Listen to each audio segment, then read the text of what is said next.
Hi there. Hi Hayden, how are you? Oh, hey man. Really good to hear from you, buddy.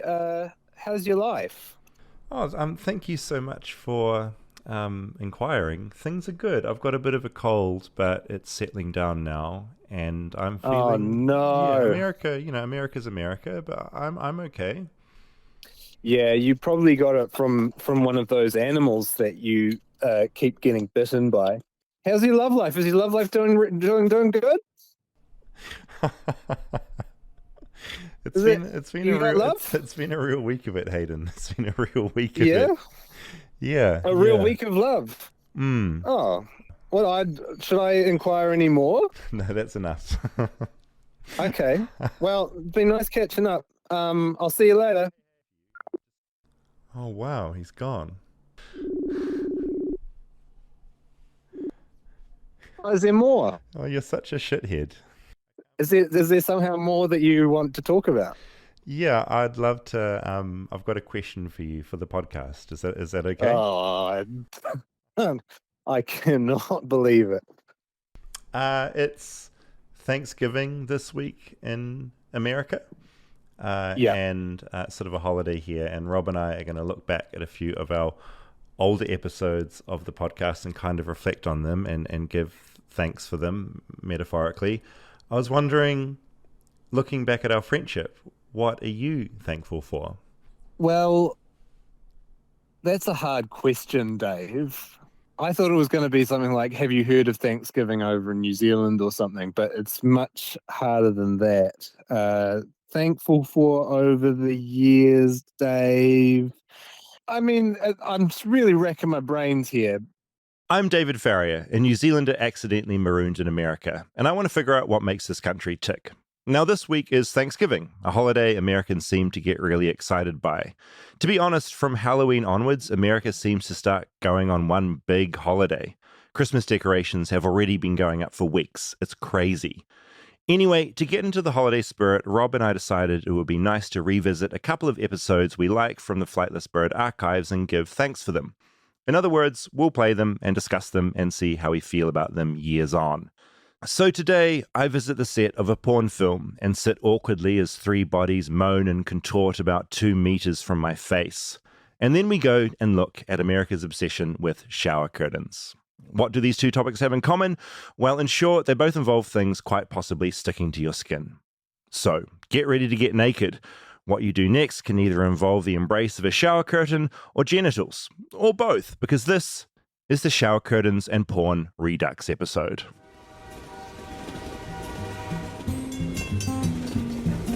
Flightless, flightless, flightless bird touchdown in America. I'm a flightless bird touchdown in America.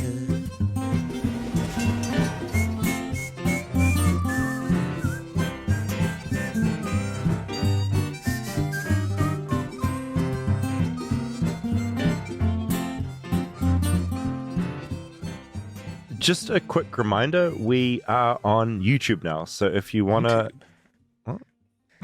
This is just parodying you saying YouTube Fuck you.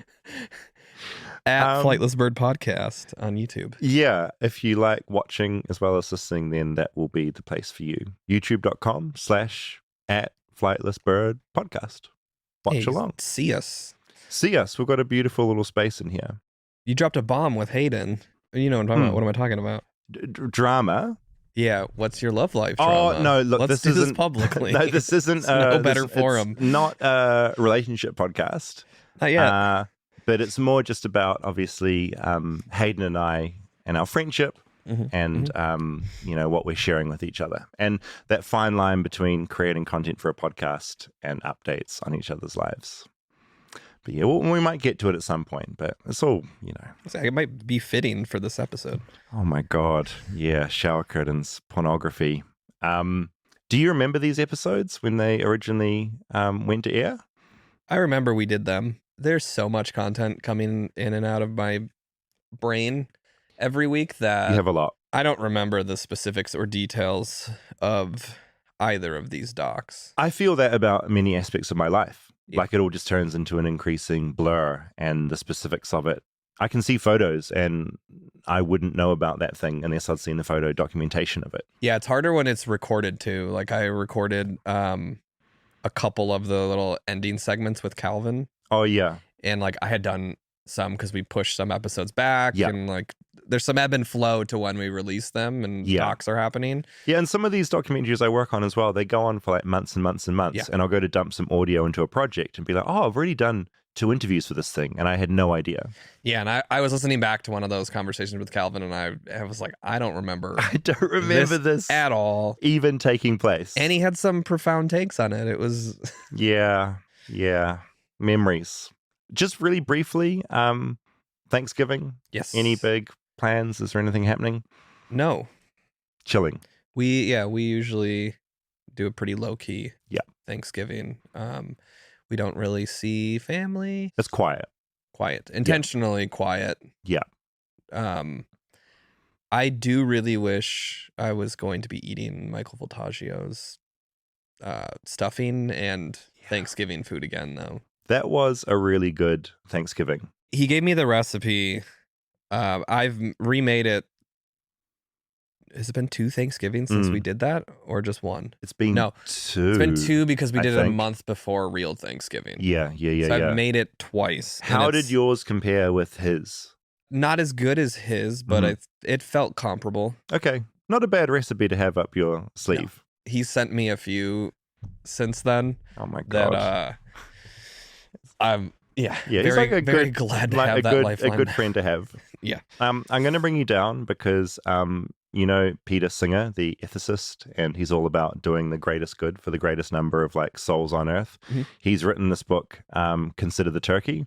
It's a book basically about how the turkey as a central feast at Thanksgiving time is ethically bankrupt because turkeys are just absolutely they have miserable lives. I mean, turkey's not really a highlight for me from a Thanksgiving dinner anyways. Yeah, other things. It's all about the sides. Yeah, it is a really intense read, but he just sort of suggests that it doesn't have to be all about turkeys. I can get on board with that. What are your Thanksgiving plans? I haven't thought about it yet. I'm going to be in Australia, and Australia doesn't have Thanksgiving. So they don't. No, so it's just going to be an absolute nothing for me. They don't celebrate the pilgrimage? Weirdly, they don't. No. Actually, as I was trawling through the archives for getting the shower curtains and porn stuff together, I pulled out an old interview we did for the last Thanksgiving episode that we didn't air the whole thing of because we got distracted with other things. But I interviewed back then Crystal Echohawk, and she's part of this group Illuminative, which is basically looking back at the history of the United States. And I just talked to her about what she thinks about Thanksgiving, because obviously it comes paired with all these other things. And I just wanted to play, it's 2.5 minutes of what she talked about, and I think it's probably relevant to this week.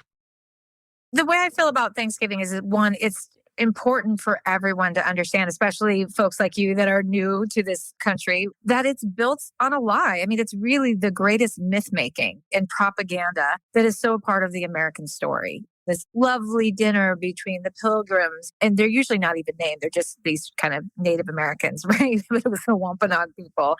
It was just this lovely, beautiful dinner where everybody sat down, and it was just all the things where we were brought up to believe. Everybody sharing mashed potatoes and turkey and all the good things. That's not really what happened. And I think the biggest context is to understand is that there was full-on genocidal colonization happening in the years preceding. It was an uneasy truce between the Pilgrims and the Wampanoags, and it eventually turned into very bloody, destructive battle. I mean, not only were Wampanoags and Pequots and other indigenous peoples in the region killed, but there had been slavery of indigenous peoples going on in the years preceding that. And really, when you look at some historians, they point to the actual real first Thanksgiving that the Pilgrims were very proud to celebrate was actually a year later when they celebrated the massacre of 400 Pequot people. So one, we need to dismantle these myths. They're bullshit.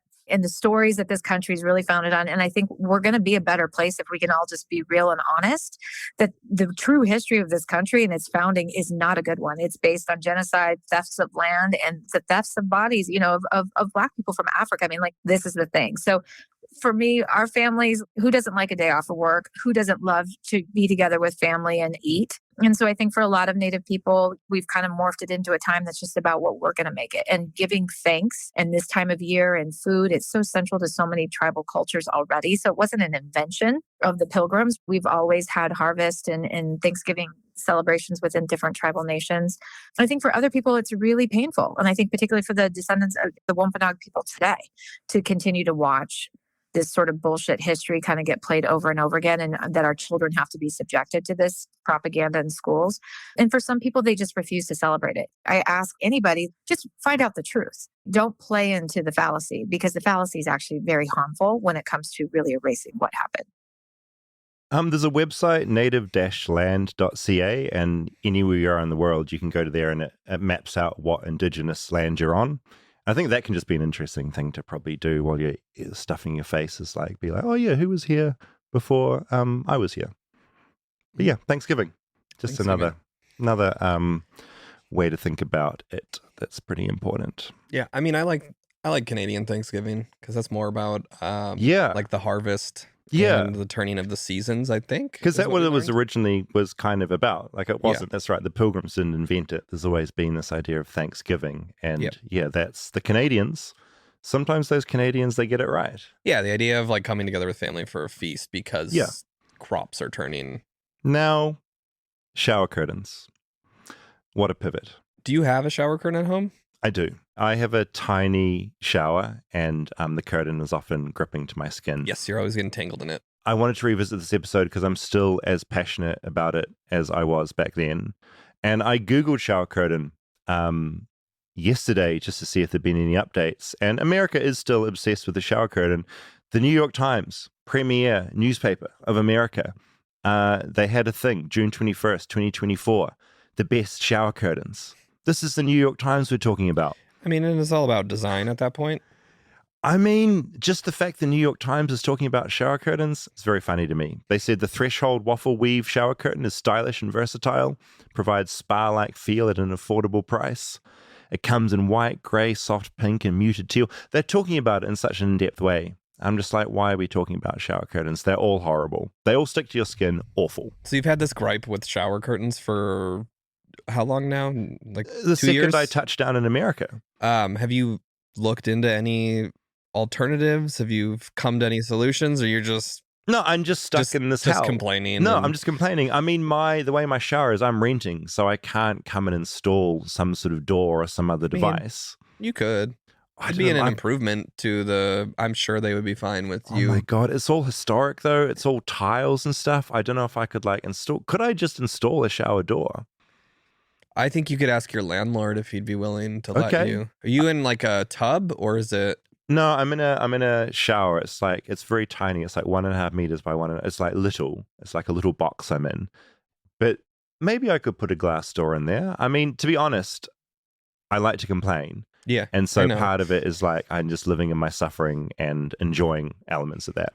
Right. That's what I was wondering. If you had made any any progress? No, I've done nothing to actually solve the problem that I'm moaning about. I just like to moan about it year after year. Maybe inquire with your landlord if he'd be okay with you putting a glass door in. Oh, well, I think coming from New Zealand, we're all terrified to make changes to the houses we're renting. Maybe America's a little bit more loose. And if I can pitch it as an improvement, that could be the way to do it. If it's an improvement, and I mean, you're throwing away the money essentially.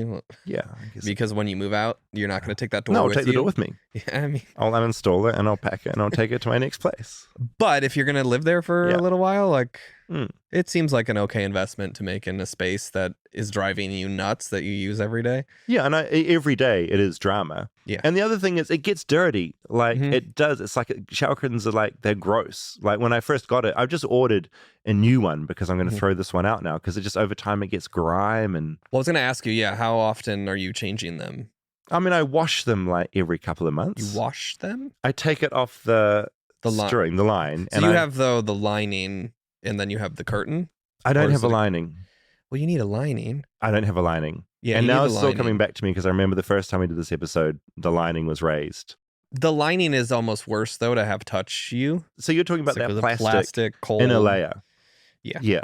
So you've got two. So you're meant to have the shower curtain on the outside. Which to And then me the is more liner. like the decorative piece of it. You don't ever have to wash it if that's what's out there, and you've got the lining on the interior. I need to get a liner.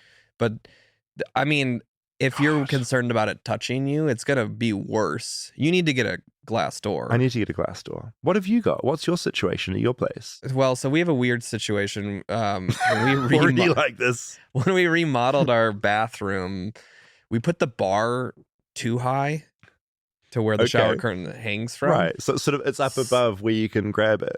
No, you can grab it. It's fine. It's just the length isn't any standard shower curtain length. So you've got a So- gap at the bottom. The liner's fine. You can Yeah. find like a long liner Okay. that goes in, but the outside shower curtain like barely covers where the tub So- starts. So if I walk into your shower, I'm going to just see your legs poking out the bottom, essentially. No, because the liner's in there. It Okay. just I can't see through the liner. I thought the liner's like clear. it's like foggy. Okay, it's foggy. Okay, Yeah. so I see a foggy outline of your legs. Yeah. That's very, very funny. I think when we did it, I was like, all right, we'll just get two of the same shower curtain and we'll Yeah. sew a chunk at the bottom. So But it's been 4 years and we have not done that. a little bit like me. You have a problem and there's too many things in life going on and you just don't solve it. You just live in that problem. Except I haven't thought about that shower curtain. You think about how much you hate that shower curtain every day. Daily. Yeah. Daily. Stay tuned for more Flightless Bird. We'll be right back after a word from our sponsors. Flightless Bird is brought to you by Aura Frames. Now, like a lot of people, my parents aren't the most tech-savvy people, so it seemed really weird to get them a tech-savvy gift, but I got them an Aura frame, and they hands down love it. Well, the nice thing is that you can completely control adding images Yeah. to this. You can send it to them and Yeah. then just upload images, and it looks like they've got a new picture frame with a photo of Davey in it. It's the way, David, it's the way I communicate with my parents now. Instead of emailing them a photo or texting, I'll just send it to their Aura frame. It's like become a very funny thing that they actually genuinely love. Ooh, you know what you should do is start writing Post-it notes, messages to them, That's really nice. and then upload that to their Aura That's frame. actually really fun. What a great way to communicate with parents. So it's really easy to get started. And then once you do, the tech is incredible. I can upload photos right from my phone in just a click. It'll even pair photos together for me, like two pictures of the same person or from the same day. There's no memory cards or USBs required. There's a reason why Cutter named it the #1 best digital photo frame. For a limited time, visit Aura Frames and get $45 off Aura's best-selling Carver matte frames by using promo code BIRD at checkout. That's AURA frames.com, promo code BIRD. This exclusive Black Friday Cyber Monday deal is their best of the year, so don't miss out. Terms and conditions apply. Support for Flightless Bird comes from Mint Mobile. You know when you discover a new binge-worthy show or a song that you bump on repeat and have to share with your friends so they can experience just how great it is? I just did that with you. We were just listening to the theme song to Spidey and His Amazing Friends. And that is not going to leave my brain for a very long time. That feeling of wanting to tell someone about something is exactly how you feel when you discover that Mint Mobile offers premium wireless for $15 a month when you purchase a 3-month plan. It's such a good deal, there's no way you can keep it to yourself. When I first got to America, I was on a plan that was about $85 until someone told me that it doesn't have to be this way. And so Mint Mobile doing $15 a month, it's better than $80. Well, you know what they say in America, friends don't let friends overpay for wireless. They do. It's exactly what they say. So say bye-bye to your overpriced wireless plan and switch to Mint Mobile. Mint Mobile's here to rescue you and your squad with premium wireless plans starting at $15 a month. Use your own phone with any Mint Mobile plan and bring your phone number along with all your existing contacts. Ditch overpriced wireless with Mint Mobile's deal and get 3 months of premium wireless service for $15 a month. To get this new customer offer and your new 3-month premium wireless plan for just $15 a month, go to mintmobile.com/bird. That's mintmobile.com/bird. Cut your wireless bill to $15 a month at mintmobile.com/bird. $45 upfront payment required, equivalent to $15 a month. New customers on first 3-month plan only. Speeds slower above 40 gigabytes on unlimited plan. Additional taxes, fees, and restrictions apply. See Mint Mobile for details. All right, so this is the doc about shower curtains from a couple of years ago. I think it's incredibly important, and I think we all need to take heed of what we learn from this. I've been renting a tiny one-bedroom apartment for the last 5 months, and so I've gotten pretty used to everything except the shower. It's really small. I'm 6'2", and the shower head is at my chest height. I'm always bumping into walls, but the main issue is that the shower curtain keeps attacking my body. Gross. It's not just happening in my shower. I've lost count of how many shower curtains have brushed against my skin here in America. It's crazy to me because I come from a land of shower doors. Since the 60s, shower doors have pretty much been the norm in New Zealand. To begin my journey to understand America's love of shower curtains, I call my old friend Harvey, the toilet expert from the toilet episodes of Flightless Bird. I figure if he knows so much about toilets, he might know a thing or two about showers as well. Hi, David. Hey Harvey, how are you doing? All right. Thanks for catching up again. Did you get a chance to listen to our toilets episode? Oh, yes, it was magnificent. I mean, the patriotism was just marvelous. It was wonderful. I'm glad Harvey liked our toilet episode. But this is the shower curtain episode. And Harvey says to understand shower culture in America, we must first turn to the British. Our cleanliness tradition really begins with the British. The British had a zeal for cleanliness vis-a-vis the French. So the French covered up their scents, and the British were more likely to scrub. So we have the British to thank for our love of scrubbing up. But before the shower came the bath. The British also bathed, and it's still a kind of specialty of the British to bathe compared to Americans, and I'll bet you to New Zealanders. Yeah, so you're talking about actually like filling a bath with water and really getting in there. Yes. Everybody bathes before showers, but still to this day, my British friends are more likely to take baths than my American friends. Yeah, you don't have many people bathing in America. I'll occasionally bathe in America and it's almost looked down on. Like, why would you do that? Right, and for good reason, which is that you don't really get clean because you sit in your own dirty water, and it also uses more water and uses up more space than a shower would. And we've got a lot of reasons to get rid of the bathtub. But the British are laggards or more traditionalists or whatever, however you want to put it. Does the Queen shower? I just don't know.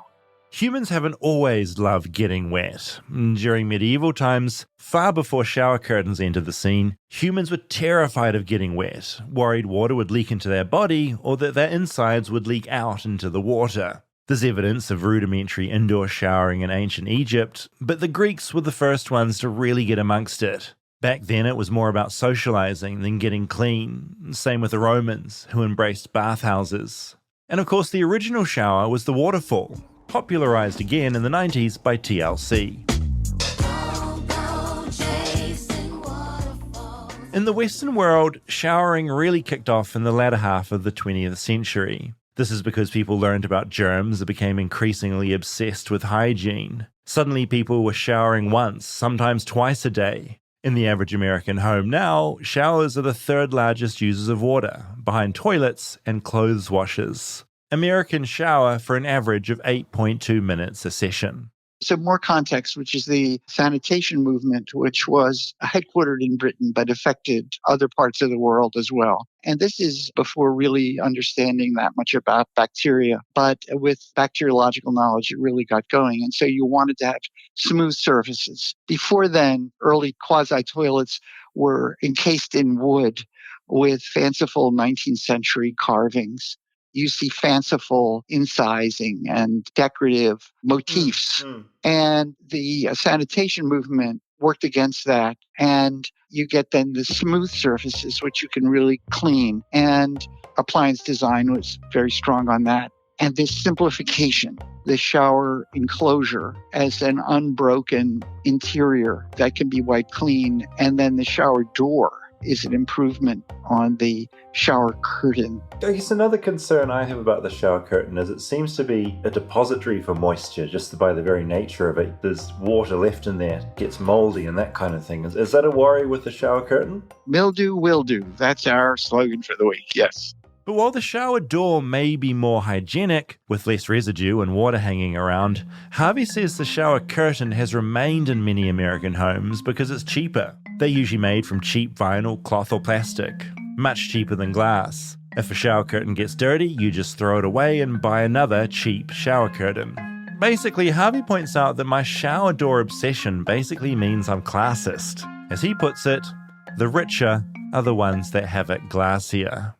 Americans keep teasing me when I say that I keep getting tangled up in shower curtains, but I know I'm not alone. That super disgusting shower curtain cling thing, you know how you turn on the water and then you get in and it's like sucking in from the draft and then it's touching your leg while you're trying to shower. Ew. Take this ad for the Clingless Curtain Keeper, a product meant to protect us from shower curtains. I was just about to jump in the shower, so I thought now would be the perfect time to test out a new invention we got in called Clingless. Scientists also know exactly what I'm talking about. Hello, this is Professor David Schmidt of the University of Massachusetts Amherst. Professors like David Schmidt call it the shower curtain effect, the phenomenon of a shower curtain being blown inwards towards your naked body while the shower is running. Professor Schmidt wrote a piece for Scientific American about all the competing theories, and to me they seemed more complex than quantum mechanics. In the scientific community, there's endless discussion about shower curtains. Some of them say it's the Bernoulli effect. If you have a narrowing of a channel, as the fluid accelerates through that channel, the pressure drops. Airflow, pressure inside and outside the shower curtain, and Schmidt's findings about vortexes. I fired up the computer and created a three-dimensional simulation of a bathroom shower. What was interesting is vortices formed with a horizontal axis of rotation. So imagine something like a hurricane, but with the axis horizontal. In the eye of the hurricane, there's of course low pressure. And so what these simulations showed is that vortical structures driven by the momentum of the spray tend to pull the curtain inward. While there are many theories about shower curtains and why they stick to us, I did my bit, but it's probably not the last word. every scientist arrived at the same basic conclusion. Shower curtains are destined to get stuck to our naked bodies, and that's disgusting. How many shower doors do you think you would have installed in your career? Oh, gosh. I'm spending the day with Jeanette, who calls herself the Glass Queen. One of her missions in life is to rid America of shower curtains. She's installed so many shower doors in her career, she's lost count. Wait. You pulled out the phone. I have to calculate. No, I'm probably installed 200,000 shower doors. For real. It's been a lot of years. Right now I'm with her as she replaces a shower curtain with a brand new glass door. So what part of the process are you doing right now? You're holding a big glass panel. This is part of the door, I imagine? This is the fixed panel that goes next to the door. When did you get into the shower door game? When did you go like, I've got a market here to convert these shower curtains into shower doors? I was kind of born into this business. My dad was a glass man, and he started a company in 1971, and then I worked there pretty much my whole life, and then started Glass Queen in 2005. My department was the pretty stuff, the shower enclosures and mirrors, and so yeah. Jeanette is just one of a handful of Americans who finds the shower curtain as mystifying as I do. What is your opinion of shower curtains? They're gross. They just hold a lot of dirt, and they get moldy quick. Plus, you can't see out. I like the clear glass doors. This is something I love about shower doors. You can see out. I like to see what's going on when I'm in the shower. I like to feel free. My theory is that some Americans like to be hidden away behind their patterned shower curtain. It's weird to me because there's usually a door into the bathroom, so why do you need a curtain to hide behind? People didn't want someone on the outside to see them in, also was part of it. Plus, who's in the bathroom with you, really? Do you think there's any situation where a shower curtain is better than a door? No. I think anywhere there's a shower curtain, it could be glass, and glass is just so much more sanitary and clean and pretty. What's the worst shower curtain scenario you've ever seen? One that's been like in an apartment shower for 20 years. I don't know. Some people are not real clean. Why do you think shower curtains are a thing in America? Because in New Zealand, we don't really have them. People are cheap. I think it's because they're cheap. Plus, I think they have babies. They have like little kids, and they think, oh, they can push it over and have access to the tub. But none of it makes sense to me. They're just gross. She does have a point. They're probably easier for parents and easy to hang around a bath. But if you design your bathroom right, designers would argue you never need the curtain. A cunningly placed piece of glass will deflect water to where it needs to go. And have you traveled much outside of America to see what the situation is with shower curtains in the rest of the world? Some are so far further along than the U.S. on glass. We're catching up here in America. Finally. It's taken a minute. I think it's that people don't really get the value, but it's just so nice. Glass and the hardware for me is like jewelry in your bathroom. I think back to what Harvey said. The richer have it glassier. And then something else Harvey said came back to me. A possible reason Americans will forever hold on to the humble shower curtain. It's the fact that more than 85% of American homes have hard water with high mineral content. That can lead to messy build-up on shower doors and shower curtains that many other countries like New Zealand just don't suffer from because we have soft water. Hard water leaves deposits. It's impossible really to clean. And so you just have to get a new shower curtain. Maybe it's just easier to throw a shower curtain away and get a new one, instead of always furiously cleaning your shower door. I mean, who wants to squeegee a glass door every day? It's a miserable existence. And Harvey also threw another idea into the mix, that shower curtains are so deeply embedded in America's psyche, they'll never get rid of them. The innuendos of shower curtains, of curtains in general, which are big entrances and sites of drama. And in the movie Psycho, wasn't it a shower curtain? It was. In fact, I'd argue the humble shower curtain was the real star of Psycho, a key component of that key shower scene. We all know it. Marion's in the shower, and spoiler alert, Norman Bates creeps in with a knife. If that shower curtain had been a clear shower door, Marion would have been able to see Norman approaching, and she'd still be alive today. And it would have made for a much more boring film. Instead, because of the shower curtain, Psycho is one of the most well-known films of all time, the Library of Congress calling it culturally, historically, and aesthetically significant, adding it to the official US National Film Registry so it's preserved for all time. It's my theory America likes the drama of a shower curtain, and therefore it's here to stay. Like that scene in Euphoria where Cassie hides in the bath behind a shower curtain. Remove shower curtains and there is no Euphoria. There is no Psycho. The shower curtain is as American as apple pie, an unofficial part of the Constitution. Remove the shower curtain, and what does America have left? The soggy embrace of a wet shower curtain on your naked skin is a reminder that you're American, something to be proud of, something to embrace as the shower curtain embraces you.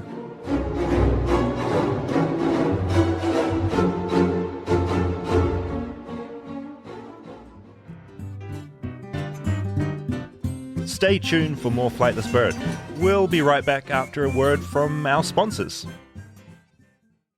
I want to tell you about a podcast I've really come to enjoy. It's called Family Trips with the Myers brothers, the brothers in this case being Seth Meyers, from NBC's Late Night with Seth Meyers and his brother Josh Meyers. So on this podcast, the cool thing is they have guests on and they talk about family trips they've taken around the world, country. It's a really fun take on just hearing these different sides from their interviews, hearing the different sides of people. They talk about all the things that go into growing up, where you live, brothers and sisters, parents, family dynamics. It's a really fun and unique way to get to know someone who you think you might already know, like how Josh Gad survived a hurricane. In 1992, we took this trip where we took a houseboat and we went down the coast. And on the trip, my parents had said no TV. And one day I said to my stepsister, I was like, I'm done playing Scrabble for like the 50th time. Turn on the TV. Category 5 hurricane bearing down on Hollywood, Florida, which is where I'm from. Or what Judy Greer's relationship advice is. If you're with someone that their negative energy overshadows the Grand Canyon, here's a hot take. Don't stay in a relationship with them for 2 years. If that is more of the memory than the Grand Canyon, how about don't buy a house with them? How about don't be in a relationship with them? I think that's I think an early canyon date is early canyon trip. Great idea. If that sounds at all interesting to you, well, you should be listening to this podcast. New episodes of Family Trips with the Myers Brothers are available every Tuesday on Apple Podcasts, Spotify, and you can watch it on video at youtube.com/@familytripspod.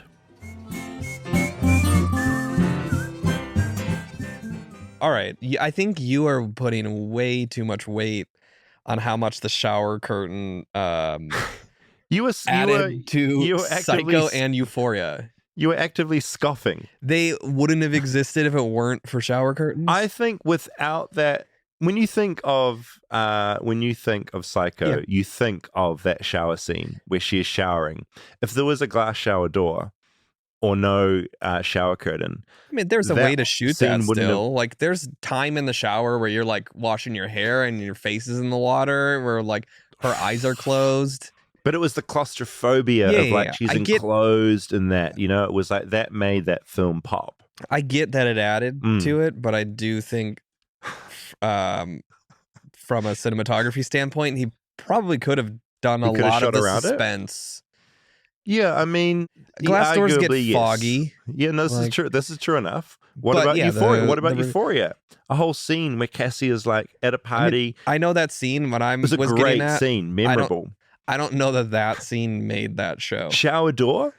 They would have looked down and be, oh my God, Cassie's down there. We can't have all these conversations around her, so we better shut up. And then the episode just ends. And then the season. Show cancels. No more season, and that's it. I mean, I'm just trying to look for explanations explaining why this horrible thing exists, you know? And then I was reaching, but I'm sticking with my theory. Yeah. Do you have a preference between bath and shower? I don't like stewing in my own disgusting like bath water, and so generally I'll do a shower. If it's super cold, a bath is appealing, but also the bath in my apartment is so tiny I can't have all of myself under it, so I've either got my half out or my top half out or my legs are out, and so it's not the most comfortable place to be. I do love a bath. You love a bath? I love the idea of a bath more than I end up loving. Yeah, no, completely, because once you're in there, once I'm in there I get bored. I'm like waiting for the water to fill up, and then by the time it's up, I'm like, all right, yeah, and also it gets cold. Like as you're in there, it's slowly like the temperature, the regulation is a problem. I do love a hot tub though. Oh, the best. Yeah. No, because it's just there's jets going on. That's exciting. It stays warm. Yeah. I always think the few times I've tried to bathe with someone else seems like a good idea. Wait, it's never a good idea. Awful. No. You've tried to take a bath in your apartment? Not in mine. No, mine's way too small. But there's been times in my life when I bathe with another human and it seems like a really romantic good idea, but you just end up with like there's limbs everywhere. Yeah. The water level is like rapidly out of control as people are getting in and out. The water's even more disgusting because there's two people in there. It's no good. Have you ever bathed with someone? I don't think so. Really? At no point? When I was a kid, like with my siblings. Yeah, but not with a partner or something? They haven't leapt in? No, I don't think so. I don't think I've ever had large enough bathtubs. I mean, that's most of the problem. Like, a bath is typically not meant for two people. Yeah. But it seems like a good idea. It's in the movies, you know? You try it out, no good. Shower, yeah, but bath... Yeah. Bath, no go. Well, the bath is also, like, lounging and relaxing and, like... Yeah. You've got to be able to both sit on each end, and then there's, like, a... faucet behind your head if you're on the other end. No, I agree. It's bad. It doesn't really work. No, it's a bad idea. You're doing the right thing and not doing it. It's just I've thrown myself in with enthusiasm and always regretted doing it. Okay. Pornography. Yeah, after setting that sexy scene of... Incredibly sexy.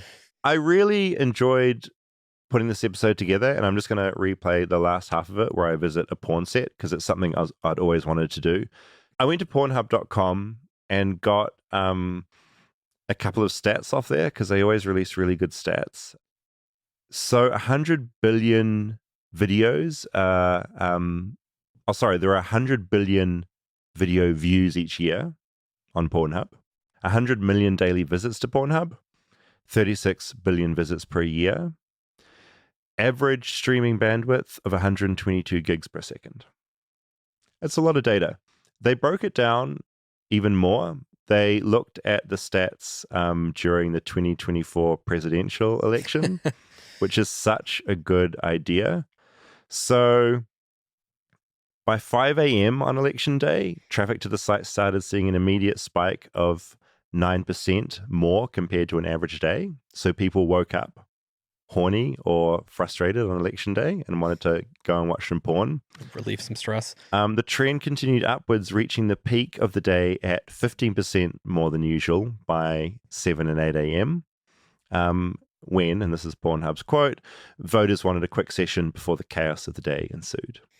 And then honestly, it breaks this data down to insane levels. 5:55 p.m. had the biggest drop, negative 22%. By 2:35 a.m., when Trump came out to give a speech, traffic was 16% below average. Within an hour, at 3:30 a.m., hordes of Americans flocked back to Pornhub, launching a traffic increase of 16% above average. This just like gives me the visual of like someone having two monitors at their computer. One is the news and election, and the other is just Pornhub. Absolutely. And I just think that's such a great image to have. The traffic Pornhub and the data they get is so fascinating. What's your relationship with pornography? I was raised in a Christian home, so pornography was like, I guess, very bad. It was like you can't go there. It'll lead to sin and all the rest of it. I have a pretty casual relationship with porn now. Like, I'll watch pornography. I feel like I watch it. I don't know. It's random. It depends like how the week's going. Mm-hmm. Is it stress relief? It's probably like stress release and release and God, horrible. Freudian slip. Yeah, I don't think about it that much. Yeah. It's like I think there's like a million discussions happening around pornography and how it's made and how it's consumed, but it's like it's part of my life, but it's not something that's like a major. Yeah, I have a fairly similar relationship where growing up religious and this like stigma of it bad. There's just like a guilt and shame for me around it. I mean, I have seen it. Yeah, it's happened. But it's one of those things that like is stuck with me from them then. It's still subconsciously there, that idea. Of like that. And obviously the layer of like objectification. Yeah, not good. It's complicated. Yeah. I also then it also like some of the porns like that's their career and they're completely making money and choosing to do it. So I also don't think that's a wrong thing to do.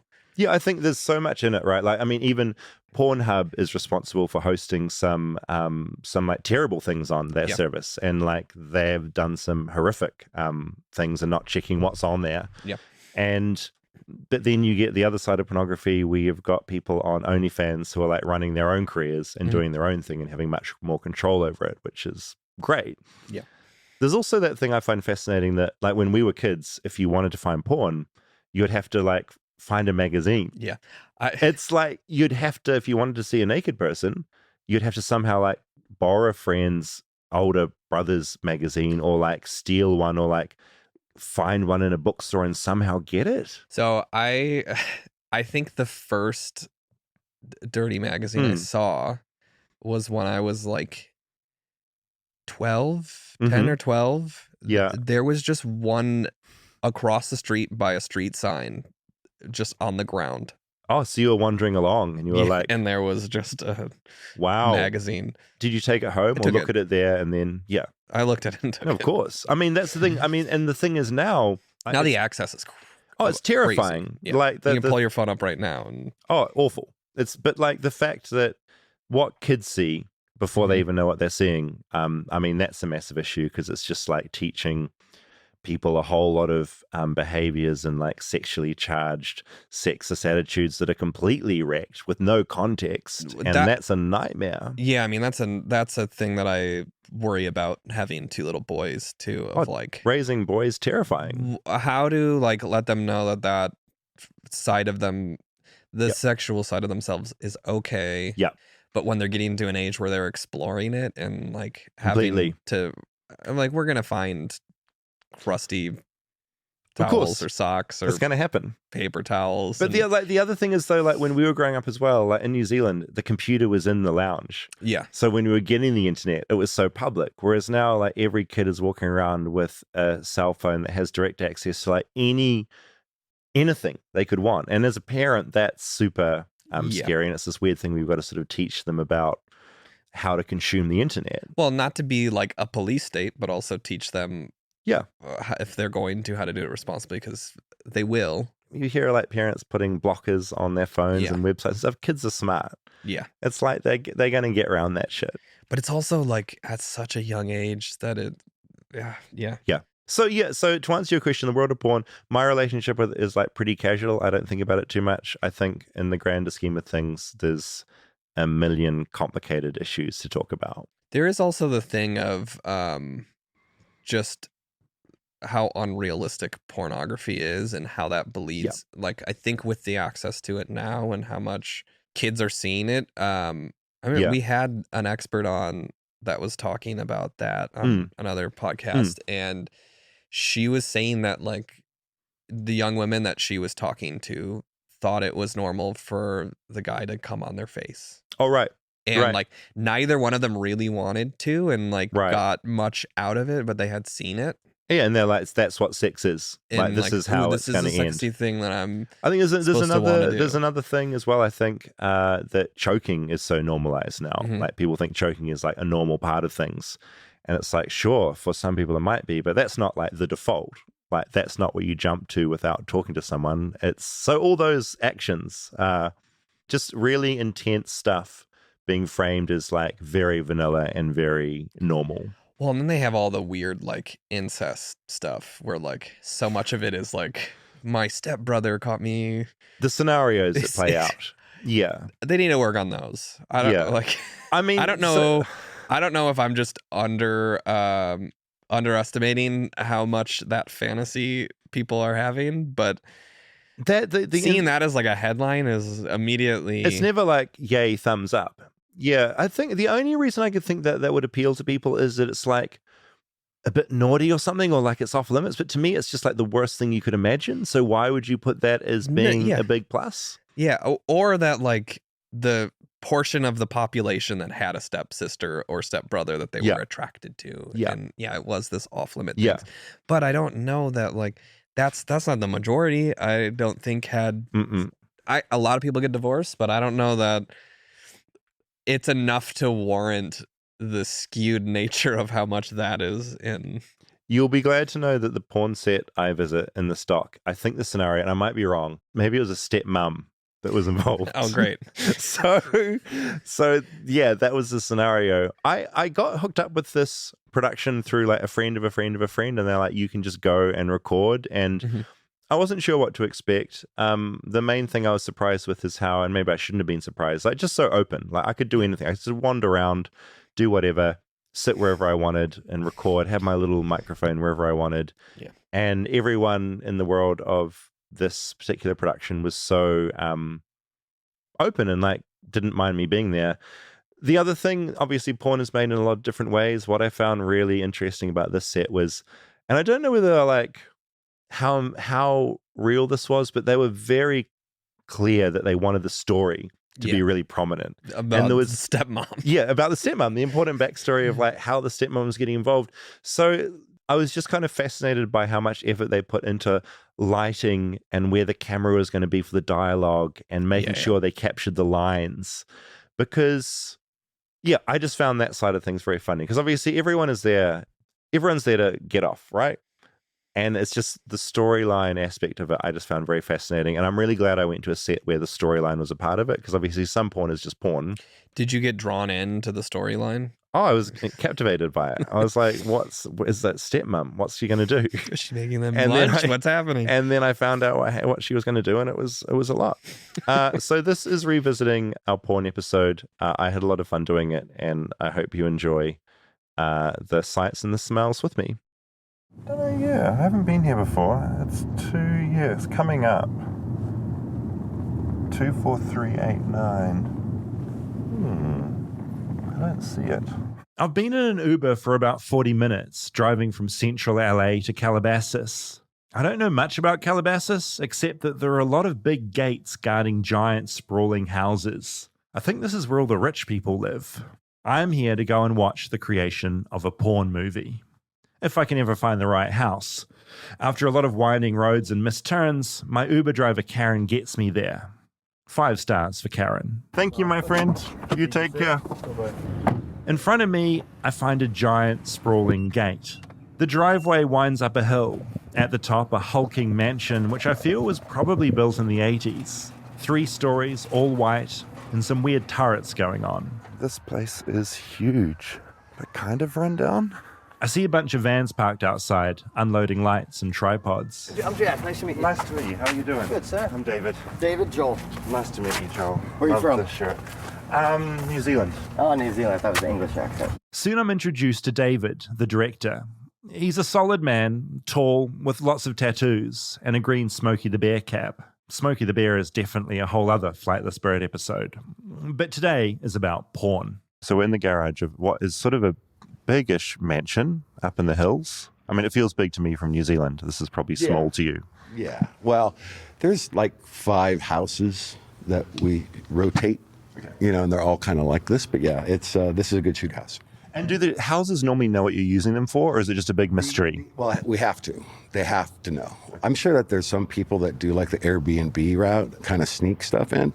I just don't have the time to deal with it. So I make sure that they know not only that we're shooting, but the content that we're shooting. There's a lot of room. There's a lot of parking. There's secured parking. It's gated. There's no line of sight for the most part. So yeah, it's optimum. And so what's happening today? Is this a fairly typical shoot for you? Is this like... This is a very typical shoot. I'm shooting for a company called Adult Time. We're shooting a Pure Taboo, which is a brand of theirs, and it's unique unto itself, where it's a little bit more dramatic stories, as well as a dramatic look, heavy contrast, hard light on one side, dark on the other. I've been seeing all these guys coming with like a lot of lighting gear. This is just like I'm on the set of a drama or any other shoot. Yeah.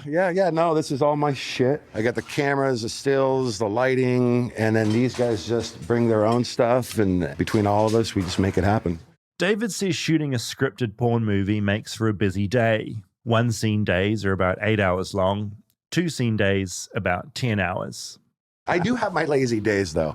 I will fuck off for a while and just not do shit, right? Smoke some weed and just play some stupid game on my phone for like 3 hours, drinking Diet Cokes at a feverish pace. I follow him into the house. There are a lot of tiles and a pointless number of stairs. You step down into the kitchen, then up into the lounge. This place would be a nightmare if you were drunk. There are a lot of mirrors and the whole place echoes around us. We walk into a little production room. I'm a production manager, so I oversee all of the paperwork, all the test IDs, make sure we have everything for set, all the props, locations, all that stuff. JJ usually acts in porn, but today he's the PA. I get the feeling he's expanding his horizons. What do you do when you're not working in porn? I am an admissions coordinator for a dual diagnosis treatment center, which helps drug addicts, alcoholics, and people struggling with mental health. He plays some metal music from his laptop, and I wander around the house a little bit. I notice all the furniture is leather or vinyl, easier to wipe down. I don't think I've ever been in a house with less personality. It's definitely an Airbnb vibe. It's got a lot of generic art up. I will always love you forever on the wall. Some stock images of dogs and photo frames. I bump into Joel, who I'd met outside. What's your main gig? My main gig here is lighting. He's rake thin, has a giant smile and a long, wiry beard. He's proudly wearing a Bad Religion shirt, which seems oddly appropriate considering this is a Sunday morning and what we're here to do. Do you typically work on porn shoots or other shoots as well? Mainly porn. Yeah, I started in 94. Been around for a minute. Birth, bitch. Yeah, I started at birth. My grandparents are also owned a porn company in London, and then my father also owned a company. How's that been as a career? That's for me, it seems like quite a unique thing to do. Well, I'm married, have 5 children. It's paid for my whole life. My kids' is college and everything else, so it's worked out for me. We're constantly working. Where the mainstream, you get a gig, you're on for a few months, or you might be on for a few weeks or something, and that's it. You got to look for the next one, or, wait for the next one to come around. This is constant work. I mean, I work 18, 22 days a month. Is it ever slowing down, except for probably, COVID would sort of slow things down? COVID, and if something comes up in the testing process, that's why we do the testing. A lot of times if HIV positive or even a false positive, we got to wait for the next, and they test the pool of people that they've been in within that time frame there. So we all have to stop production until everybody's been tested and tested negative. He says condom enforcement rules come and go. Where are we at right now with condom enforcement? I don't think it's enforced right now. I mean, that's not my department. I do lighting and camera operators, so other people handle, what's supposed to be done on set. Fair enough. Today's shoot is a bit unusual in that this porn is quite dialogue heavy. In a way, I'm relieved as I can ease into the atmosphere a little bit. The dialogue that you really focus on, it's more of the movie making, the cinematography and things like that. The sex is, we've been doing it for so long, we know how to do it. The performers are professional, they know how to do it. They open up for cameras and things like that. They see if the light's there or not. If it's not there, I'm there to fill it in. And then see you in a half hour, see you in 45 minutes, whatever it might be. And hopefully we get a whole run through, It seems more realistic when you go all the way through and don't have to pick up and things like that.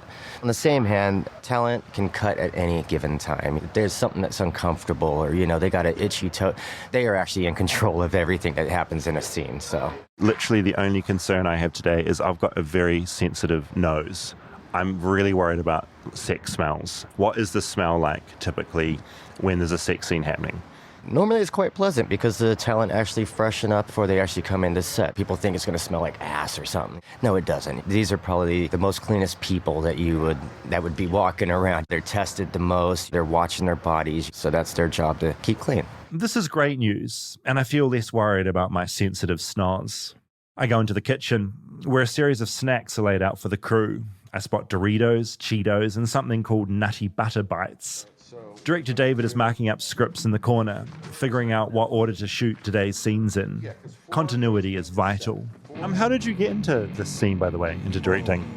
In the 80s, we were all long-hair rocker kids listening to Metallica and in bands and doing all that thing. We all telemarketed. So you sold pins and toners and shit because it was a job that you didn't have to keep forever. It was good, quick money.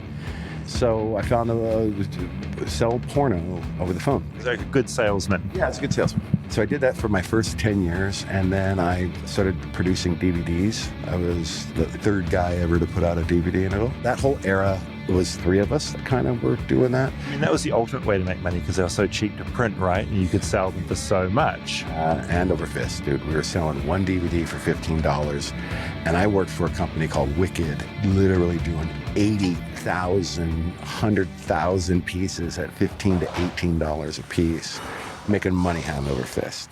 Of course, the internet changed everything again, and in the 2000s, David started to direct porn.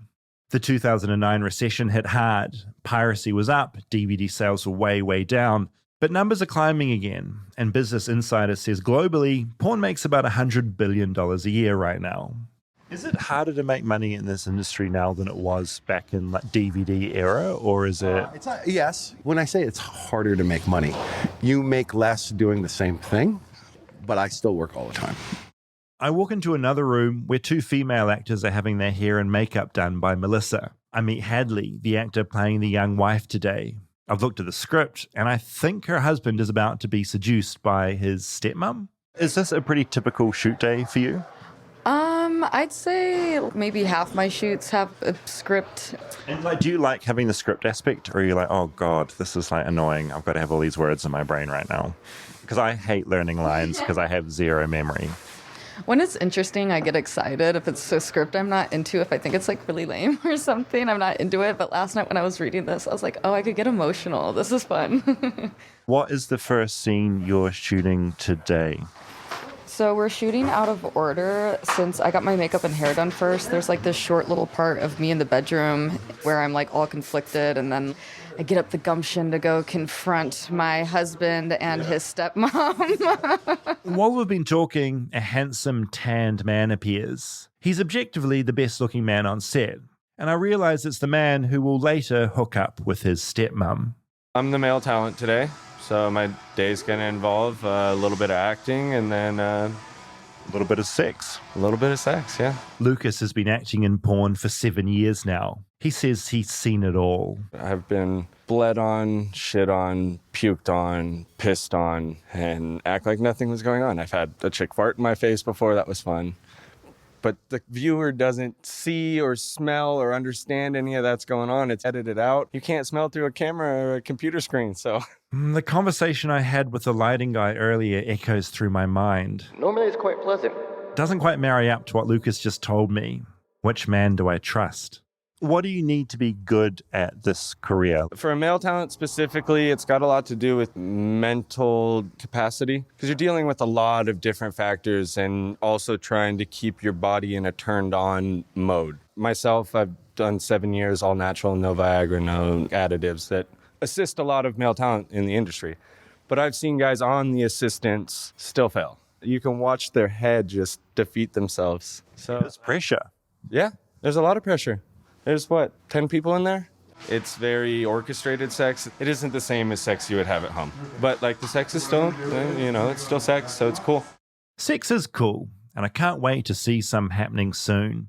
But first, there's some scenes to shoot. I was thinking if I was doing this, I would be so nervous about the sex coming up. I'd almost want to get it out of the way and then do my dialogue at the end. What do most people want to do? Dialogue first, then sex. Hadley, what's your take on that?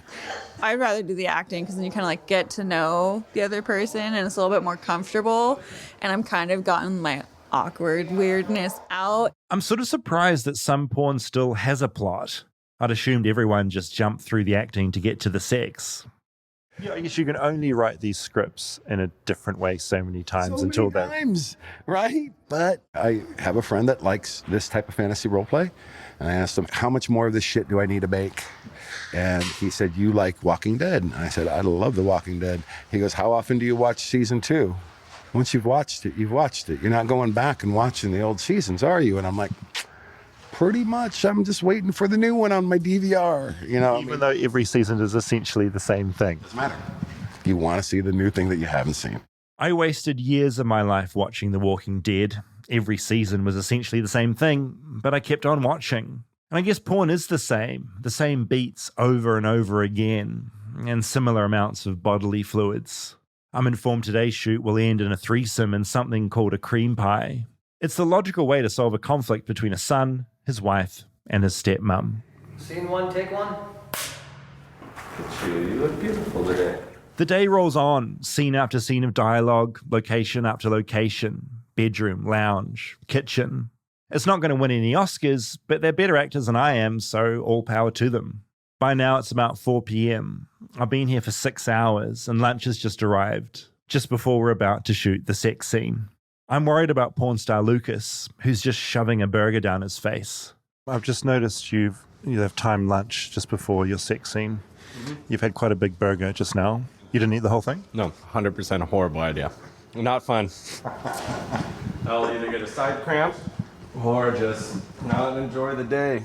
Is there anything you need to do to psych yourself up before a sex scene? We'll be doing lines all day, just had lunch. It's time for a sex scene. Do you have to transition in your mind into another place?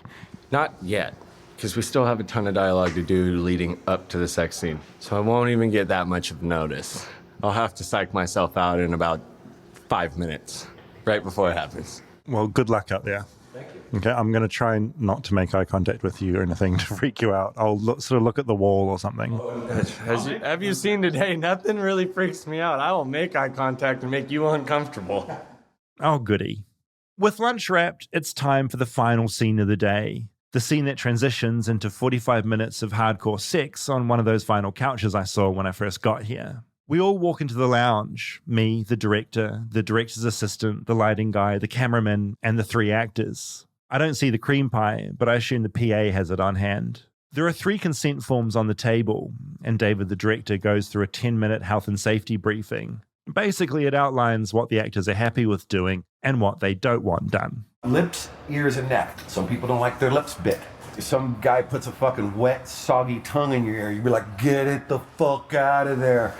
So lips, anyone have any preferences or doesn't matter? Yes. Ears.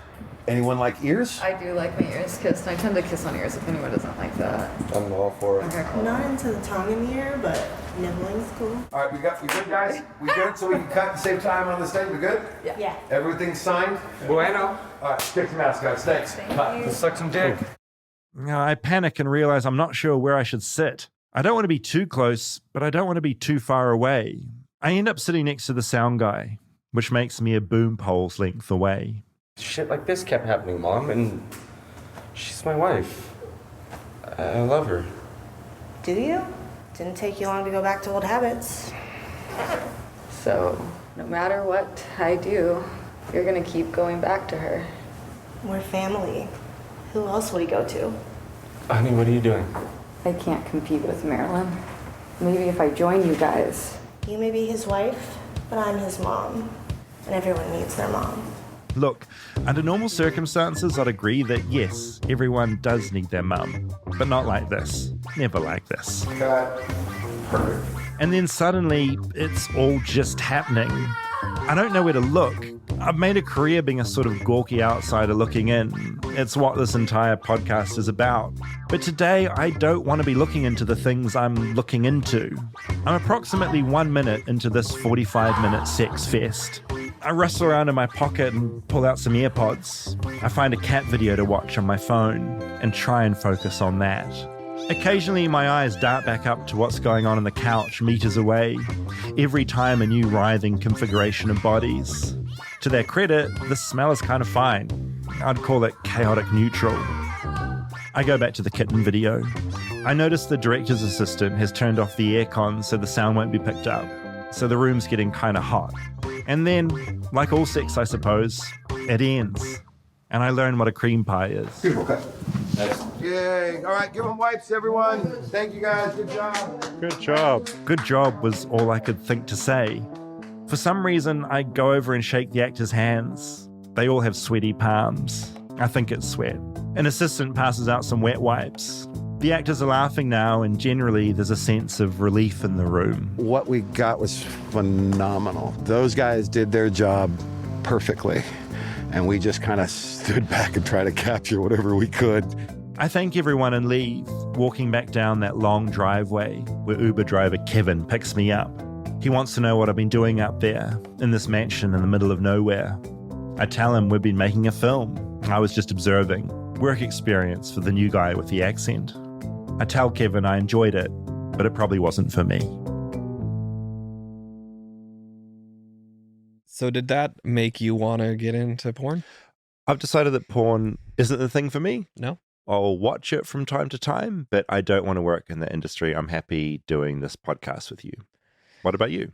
No, I think that it was crazy to see how just like sterile and mechanical the whole process was. That last sex session was 45 minutes long, and it was the director stepping in every 10 minutes or so being like, no, now you suck him off, and now you change that configuration. And it was all leading up to this big cream pie moment, and then that finally happened, and there was a big delay, and we were all sort of sat around like waiting for that to happen.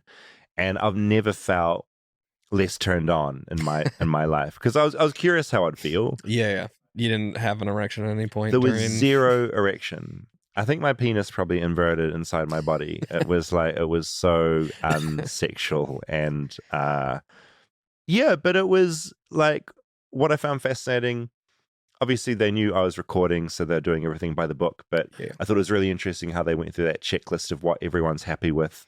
Do you like your ear being bitten? Yeah, Do like you like an intimacy coordinator on a porn set? I thought that was really interesting. I also found it interesting that just the mental strength that they were talking about, how to do that job with 10 people looking and have to maintain all that for a long time. You have to have a certain sort of brain to be able to do it, and I definitely don't have that brain. Would you let them shoot porn in your house after seeing that? No. There was so much sweat and like mainly butts sitting on things. Like I don't like the idea of a naked butt sitting on a chair or a bench top or anything. And there was a lot of butt.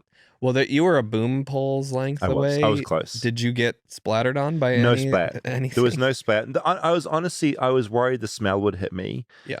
But the smell of a cum tree on the streets of LA was more intense than the smell in that room, and that I'm grateful for. What I would be afraid of is that it would have like the perfume would then overwhelm you. Like, you know, when someone sprays Lysol in a bathroom after taking a shit. The smell of it like mixes together. Bodily functions mixed with the air freshener creates this other nightmare. Yeah, and I would imagine that would have been happening there, even if they were like wearing perfume and I think what saved me on the day, because the aircon was off, which I was worried about because the heat was coming up. I think it was such a big mansion that the smell just dissipated around. I think if we were in a hotel room shooting that same scene, or this space, it would be no good. But I Yeah. think we got away with it because it was a big soulless mansion in Calabasas. I think that was the trick. Yeah. The smell thing Yeah. seems like it might be rough. But it's I enjoyed my time there. I wouldn't rush back to a porn set again. It definitely didn't make porn sexier. It made it more of like, this is some people going to work and doing the job, and this is what it is. I do have a game for you. Please. Of which doc did this statement come from? Okay, hit me. The momentum of the spray. It's really good. It's really good. If I hadn't just listened to them now, I probably would be confused. Absolutely shower curtains, but could apply to either situation. There were so many lines. I don't know how intentional it was, but listen, when you were playing back the porn, It wasn't intentional at all. I know. No, I mean, you love a pun. I do. And you were sat there that entire time. It's hard not. In heaven. Like Yeah. your face was like lit up the entire time. Speaking of my face lit up, Oh, this your is good. face is also lit up It is. because we're now on YouTube. That is Don't a really forget. good. That is a good link. This podcast is on YouTube now. You can find it at Flightless Bird Podcast, youtube.com/@FlightlessBirdPodcast. If you want to see us talking, if you like watching your podcasts, we're on video now. Or just keep listening like you've always Yeah. been. It's exactly the same there too. And yeah, tell your friends about it. The only thing I wanted to share in this episode from the feedback section was our most important listeners, who are now my mum and dad. And now I say that out loud, I'm going, I hope they're not listening to this. Yeah. Which is actually so annoying because I don't think they would like this. I might have to send them a link to this episode. Please don't. Alistair and Pam Farrier emailed me. They said, "Hi, David."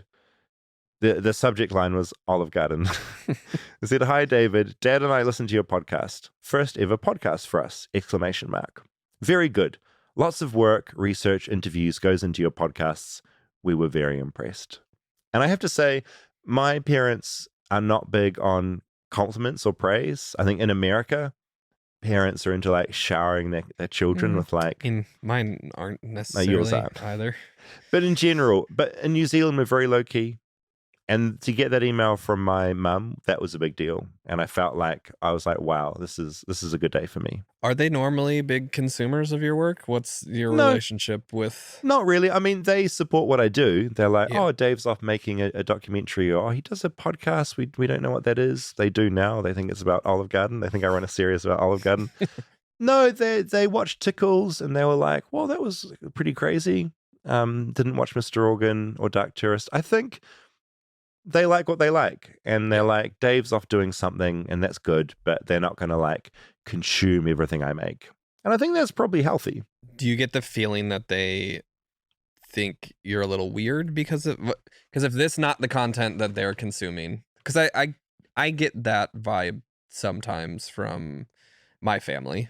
Just like you're off doing like a weird, not a Yeah. normal job. Like I'm not making a Marvel movie. Yeah, it's hard to conceptualize what you do exactly. Mhm. You're off doing all this. No, I think my parents would think what I do is unusual, but the cool thing with them is they're supportive of it, even though they don't understand like what's going on exactly. Are they judgmental about it? I don't know. I don't know. I don't think they are. I think no, they won't be actually, because like when I was trying to get into med school once upon a time, and when I changed from that to journalism school, I think a lot of parents would be like, tut tut tut, you know. Yeah. They were just like, oh, that's, you do what you want to do. So I think they would be like, as conservative as they can be. I think they do have this really good attitude of just being like, we support our son and what he's doing. It would have its limits. Like if I ended up being a serial killer or something, porn star. or a porn star, they'd probably be less happy. But no, they're like, David's out doing like sort of weird journalism adjacent things. That's cool. So the religious judgment that you felt when you were younger, that was more coming from the institution, or was it coming from your parents? I think it was more from the institution and like the church and like the school and all these things around us. Like there were certain things that were like tight within the home of like what's good and what's not. But generally it was pretty chill. Well, it's good to hear. It is nice to hear. And mum and dad, if you're listening to this, I didn't love being on the porn set. It was for the job. And you had to. I had to. And what I said earlier about watching pornography sometimes. You were lying. I was just doing that for the podcast. Yeah, it's a bit. It's a bit. It's not real. And so don't worry about it. And I'll see you when I see you, Mum. You're not and going Dad. to hell. Yeah. All right. If you have any feedback, remember we have an email address, flightlessbirdchat@gmail.com. Write in. We read it all. We love reading it. Thanks for listening, and we'll see you next week.